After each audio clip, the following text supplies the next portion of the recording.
Hello, do you know me? I play for those run-and-gun finesse-style Pistons. Chances are, you've booed me mercilessly. But right now, we're going to finesse our way through the basketball show. Don't leave home without watching it. Half of the 6 defeats for Atlanta and Kevin Willis this season have come at the hands of the Detroit Pistons. So it is frustrating, you might imagine, when the Hawks take on Detroit. Here's November 27th, Kevin Willis and Isaiah Thomas. Look out.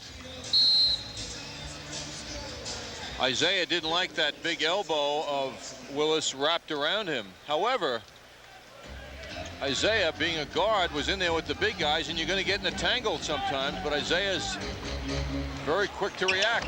Kevin Willis, $3,500 the fine, and Isaiah fined $3,000. So I guess the league figured there was a $500 differential in who started what.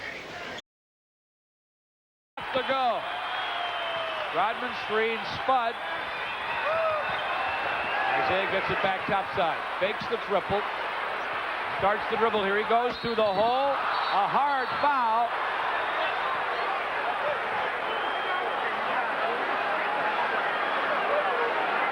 Isaiah will stay down, hopefully for a rest. Dennis Rodman covered him to make sure nobody else hit him after he was down. Well, I don't think he got hit in the wrist. He got hit in the body very hard. They'll call a flagrant foul on Willis.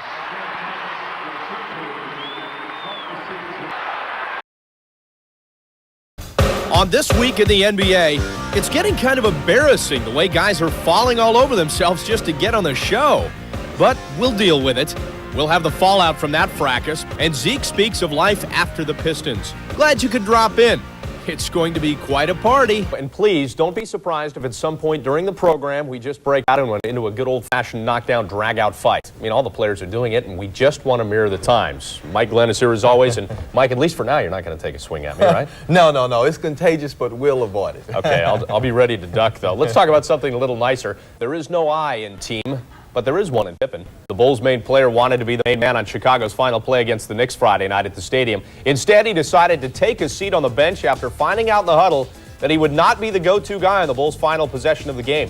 Pippen and Phil Jackson exchanged words before Scotty went and found a seat. Then the play went off without a hitch. The inbounds to Tony Kukoc, the turnaround Jay, and the game-winning shot at the buzzer to get Chicago within 2-1 in the series. It should have been one big celebration, right? It wasn't. I think we're going to be able to regroup. We realized we've had 3 games, 4-quarter jinx, so we got to come out and play a lot better. We can't take back anything from yesterday's game, but we can definitely play better. I know it's your job to expose and to make us all look human and naked, but we're not going to do that to our team or to any individual on our team, because we supported each other in the past, and we're still going to do that. I don't know why you're pushing that all year, like something between me and Pip. It's no problem. Well, Mike, I'm a big Scottie Pippen fan. I love the way he took the torch from Michael this season, but I'm really disappointed. I mean, whatever happened to the team concept here? Yeah, Bob, I have to agree with you. I like you. I'm a huge Scottie Pippen fan. I think he's had a tremendous season. I think he got caught up in the emotion and was a little disappointed that he, being the go-to guy, did not get the call. But, however, I understand he did apologize to his teammates, and I really like the way Phil Jackson handled the whole situation. There is some extra baggage here. I mean, Pippen has harbored some resentment towards Kukoc for the way the Bulls courted him and handled his contract negotiations, how much they paid him. I mean, did that affect things at all? I think it does. It has to. When you have a player that helped you win 3 championships, he and Horace Grant, Horace can't get a new contract, and seemingly everybody's just going to Kukoc and showering him with money and praise. And there's a little resentment there for the work that Pippen and the Bulls have done before he arrived. All fights Friday night, right in front of Big Daddy, David Stern. Let's take a look at that. The Knicks' Derek Harper and Bulls' JoJo English jawed each other and then come to blows. That started a free-for-all that spilled off the court and into the stands, right in front of the obviously concerned NBA commissioner. Harper was suspended for 2 games and fined $15,000. English got 1 game and $10,000, while 15 other players were fined $2,500 each for leaving the bench. And the loss of Harper, I think, Mike, could really hurt the Knicks for 2 games, couldn't it? It certainly could. You look at a Bulls team that won that game and now have a chance to win a second game in Chicago Stadium, and that could really turn the series to favoring the Bulls rather than the Knicks. Well, the rest of the game itself was quite a scrap, especially in the second half when the Bulls saw their 22-point lead evaporate. And banged and bruised its way to 2 straight NBA titles. Isaiah Thomas didn't endear himself to everyone, who claimed he carried the credo of doing whatever it took to win to ugly extremes at times.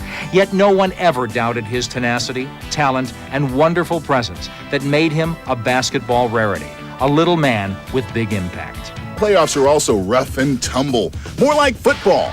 And don't tell me Mace couldn't play pulling guard for the Jets in a pinch, because he could. You might even see a fumble or two out on the court. Chris got the Rookie of the Year award, but fell from contention for good hands honors with that move. You might catch Starks kicking to make an extra point. You'll see serious mood swings on the court. Coaches with their heads in their hands. Now, that's usually the international sign for impending elimination. There is no question the Eastern Conference will ultimately be a bullfight. And we will see just how much fight is left in the World Champs. Bill Russell made shot blocking an art. 90% of the time when he blocked a shot, we would get the ball. And then after a while, he became so intimidating.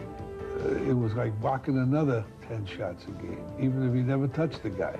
A guy comes in and you block the shot. And then you go down and you get an easy layup. These things make statements. And then you might look at him and smile and say, yes, we did that to you. I think Russell was the foxiest, smartest, meanest player psychologically that ever played the game. Whatever it took to win, Russell would do. With Russell dominating at both ends of the court, the Celtics overwhelmed Bob Pettit and the St. Louis Hawks for their first NBA championship. I can remember playing against him in the fourth quarter, and I went in for 4 layups in the fourth quarter. He blocked the first 2, and I missed the next 2 looking for him. As every team seemed to possess an intimidating big man. For 6'9" Dave Cowens, this meant a constant battle for survival. It was one he waged with furious intensity. There were some pretty rough guys out there who you knew you were in for quite a game every time you suit up against a particular team. The way I played a game was just play it as hard as I could all the time, no matter who I was playing against. With his unquenchable competitive fire, Cowens propelled the Celtics to championships in '74 and '76. Why are you following me? Get away from me. It's not nice to be spying on people. They are full of surprises. What a hot dog move. Put a little mustard on him. I know what happened to me. It wasn't my fault. Referee was picking on me. Well, tell him to shut up. They are calm, cool, and always collected. They are the NBA's colorful characters. You 3 don't look like the 3 Stooges. I've never seen them. You ever seen anything funnier than this? And they are the undisputed favorites of the fans. You pay for that seat? All right, keep talking then. I just don't like to hear from the freebies. When you mention Frank Layton, it's funny. I mean, the guy's a funny guy. He's one of the funniest guys you could ever want to meet. I mean, he's a sick guy to start off with. May I drink of water? Okay, I taste it first. You want to taste it? Yeah. How do I know somebody didn't put something in it? You know what? There should be more fun. There really should. I think there should be more interaction. You know, sometimes you got to the fans are part of it. But the kissing bandit gave him more than he bargained for. Well, you know, he's not going to run away from this. She rushed across the floor, and she kissed me. It overwhelmed me so much that I passed out, all right before the game.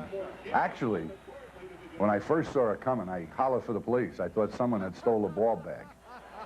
This is a typical disgusting display. Oh, now the other Lord Fauntleroy's coming in, the other good guy. Meet Celtic announcer Johnny Most. Well, Johnny was an institution. He was up there by himself, smoking cigarettes, drinking coffee, and every time we got fouled, we were killed. and we were mauled. Oh, the yellow, gutless way they do things here. He makes no bones about it. I am a Celtic, and the other guy's a bad. They told me I shouldn't say bad things about Isaiah, and I say, why not? The bad boys can be intimidating.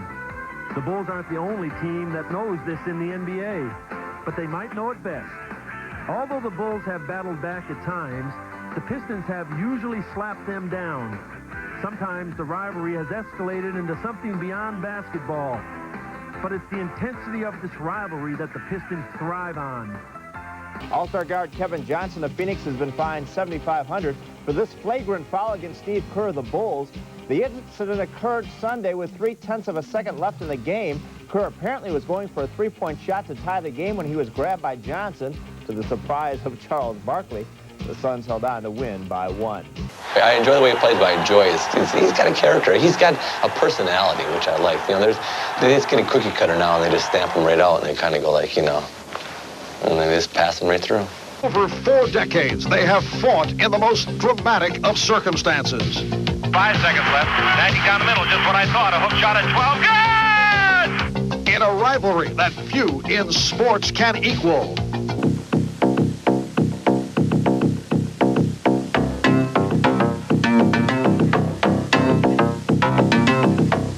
This is the first most inconsistent year. You've got an awfully long fuse, but when the bomb finally goes off, it's really something to see. Parrish takes Lambert to the ground. I wanted to hurt him, and I'm sure he felt the same way towards me. Well, Lambert is a very physical player, and he does things on the court what I think shouldn't be allowed. You know, everybody is aggressive on the court, but he does things on the court that's not clean, what I call clean basketball. He does things, you know, he undercuts people and throws them to the floor, cheap shots people. I don't think that's part of basketball. Lee Thompson worked some of the season with a busted visor, an ailment which did not go unobserved by the San Antonio Coyotes. We had a ball, didn't we? We laughed a little, cried a little, fought a lot. Over $100,000 in fines assessed for hooliganism on the hardwood. Esto es de Strickland, realmente sensacional, como ese pase que va al gordo Barkley, que reciba y una caricia en la cara directamente de la bota de Pat Ewing.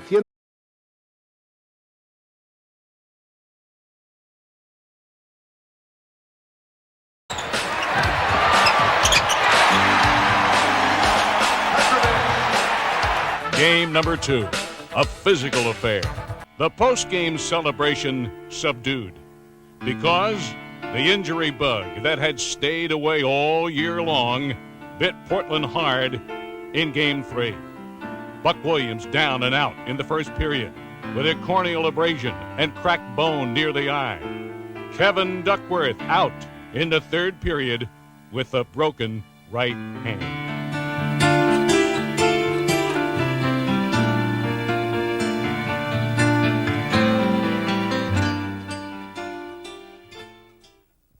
Again, 2:15 left, third quarter. Foul, Terry Porter. His first. He'll talk it over with Danny Crawford. Porter is saying he did the same thing to him at the other end. Danny Crawford comes back with a quick technical. So what Portland does not want to do is get into anything with the officials. They are dominating the play, and they've got to let their play make the statement for them. Danny Young is in, Terry Porter out. Is part of that, Steve, just an extension?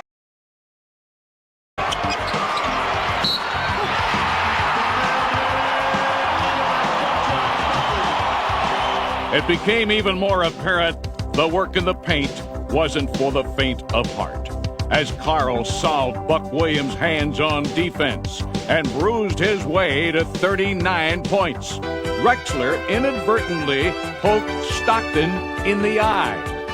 The Utah All-Stars suffered double vision and would not return on this evening. And coming out of the locker room for the third quarter, the Jazz rallied around each other.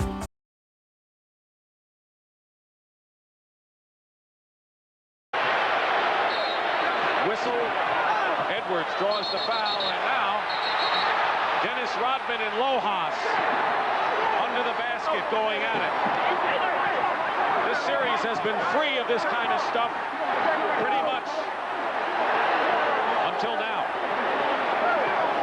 couldn't see what started the play watching the action with Edwards with the ball, but you hate to see anything like this happen in the game. I wouldn't be surprised if we don't see the officials throw a couple players out of this ball game. Mike Mathis, who's the alternate official, has come onto the floor to talk things over with Earl Strom. Don't forget, he's an observer as the third man on the side. And Rodman already has a technical foul in this ball game.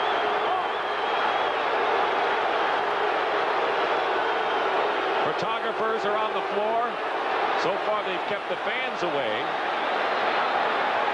And this is the most non-player personnel that I've seen on the court.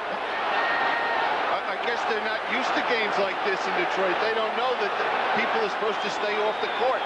Now, right at the right of the lane, Lohaus grabs a hold of Rodman, and then they go right into the backstop.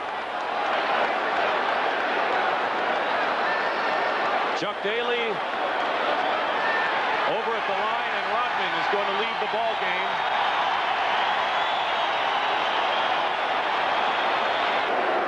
I think the officials have done a terrific job of keeping things down in the series that had its moments last year. Here we see another pileup that was on the side of that play. Danny Ainge down on the floor with Rodman as well.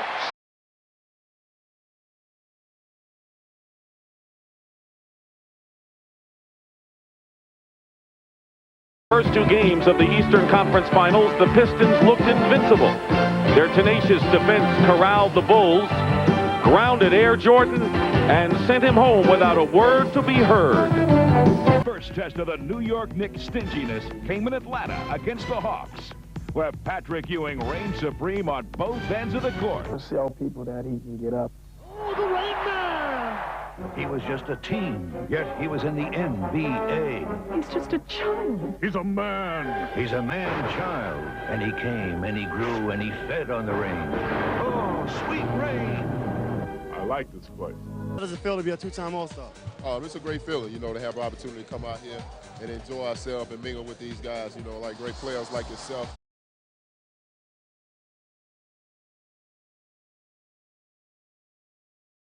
As always, it was a spirited but friendly competition. Dumars went down, knocked down by Jordan, and Mahorn took Jordan down, and now the Bulls, of course, retaliate. We got a fist fight now, and all the folks on both teams are involved. The thing that did surprise me was sitting on the bench, and I had a folder in my hands, and suddenly Johnny Bach was on top of Mahorn. And I think, you know, Doug went from inactive to active at that time. Now, when he gets active, forget it. Mahorn shrugged him off like a dog gets shrugged off by a bear. And suddenly, Mahorn was standing in front of me, and I thought I had him stopped. And Doug attacks him from the side for the second go-around.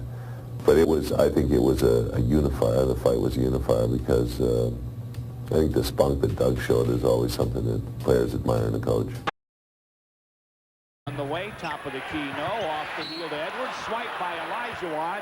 Lambier bumps Olajuwon. Olajuwon took a backhand swing at him. He'll get a technical foul. Olajuwon gets the foul and the tech.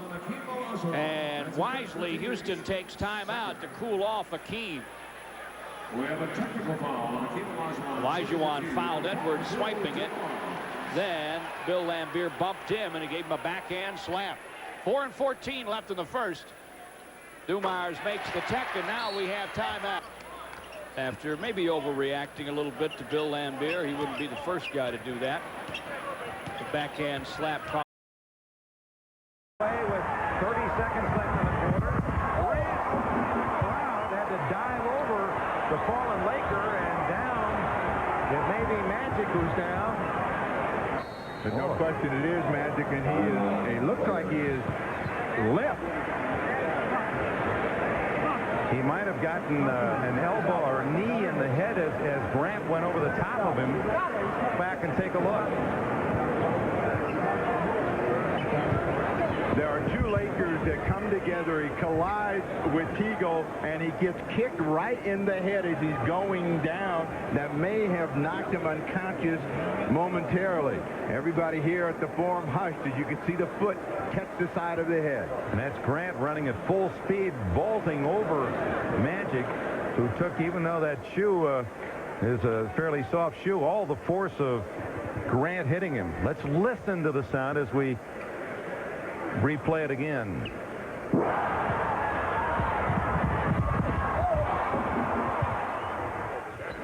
Yeah, nothing there, but the reaction is Thing doesn't happen more often. There are so many big bodies, and they're trying to get out of the way, but you can see the kick, and it was an accidental one. As Grant was coming up, he tried to get out of the way.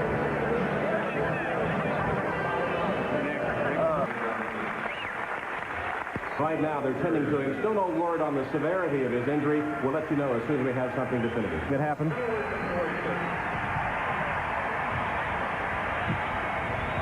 Magic, can you remember anything that happened?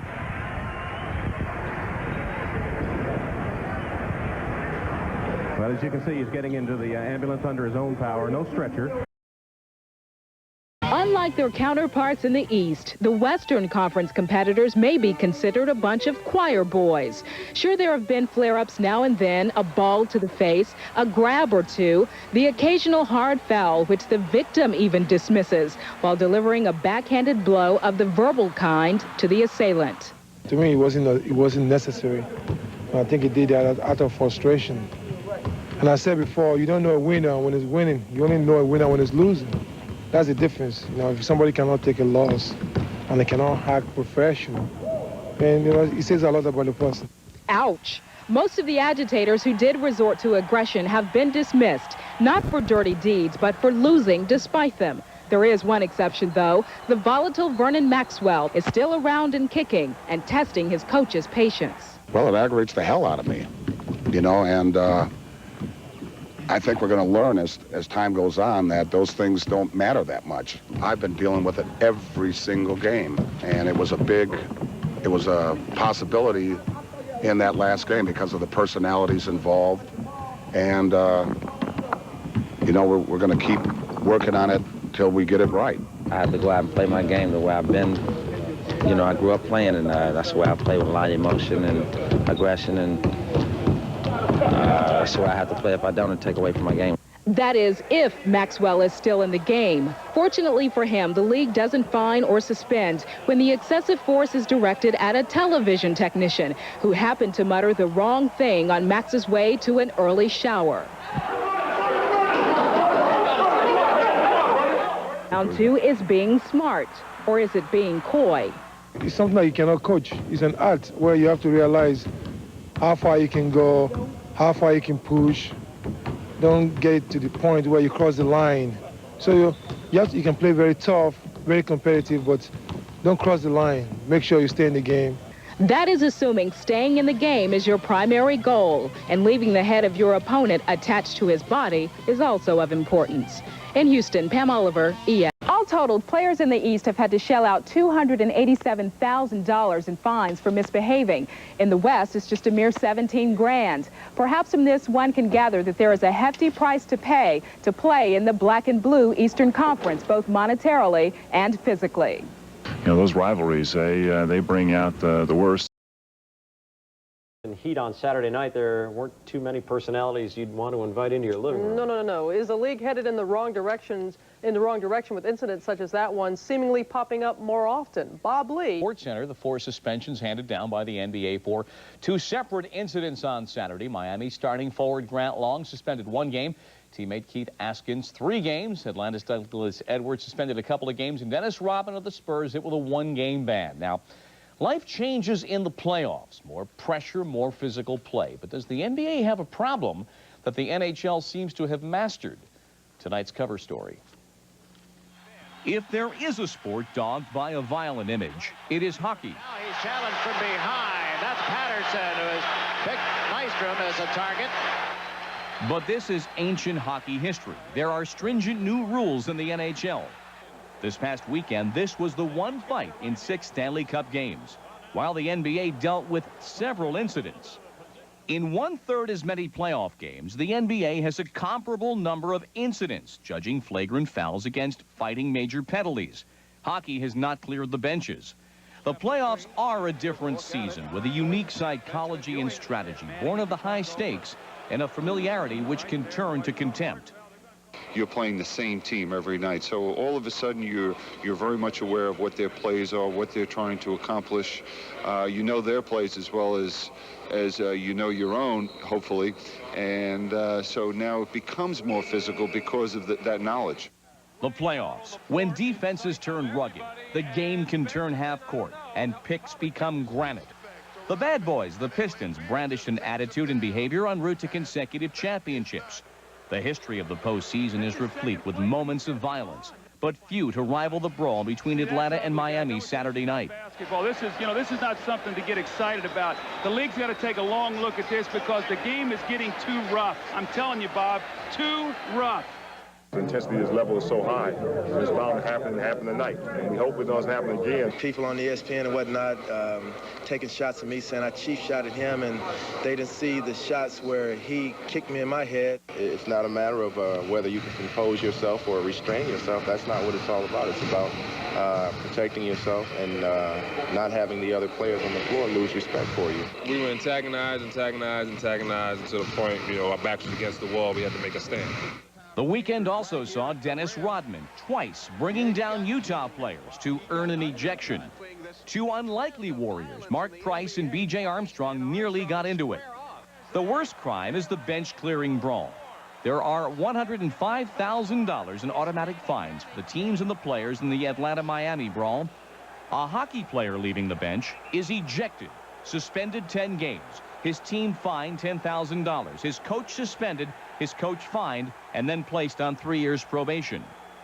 Is violence in the NBA born of taunting? Taunting is supposed to draw technical fouls. Trash talking and chest thumping are common sights. They were talking all game long, and that taunting stuff sometimes sets people off. All within the crucible of playoff pressure. You got the coaches in your ear, you got the players in your ear, and when you get out there between the lines, it's a lot of pressure on you. It's a lot of things tugging at you, and it doesn't take a whole lot to set anyone off, I don't think. The irony is that NBA violence in the regular season is down. The league's point system for flagrant fouls apparently worked. Incidents, defined as flagrant fouls or elbowing, were down. There were 3 fewer fights, while suspensions measured in number of games were up. So the mechanism is in place to control on-court violence. After Saturday's outbursts, Patrick Ewing drew a second technical long after a tussle under the basket with Derek Coleman. Was Sunday the day of the quick whistle? Could it be because of what happened last night? But, that's last night. Today's a different, a different day with 2 different teams. Different is one of many adjectives applied to Dennis Rodman. A month and a half ago, he was called in by Commissioner David Stern to discuss his on-court conduct. I need to hit somebody, actually, to really get ejected. Then we'll see how David Stern will like that. Then he had to suspend me for the whole year then. Monday, that became a reality as the league dealt with physical playoffs that can turn violent. The NBA may be more successful internationally than any other U.S. league.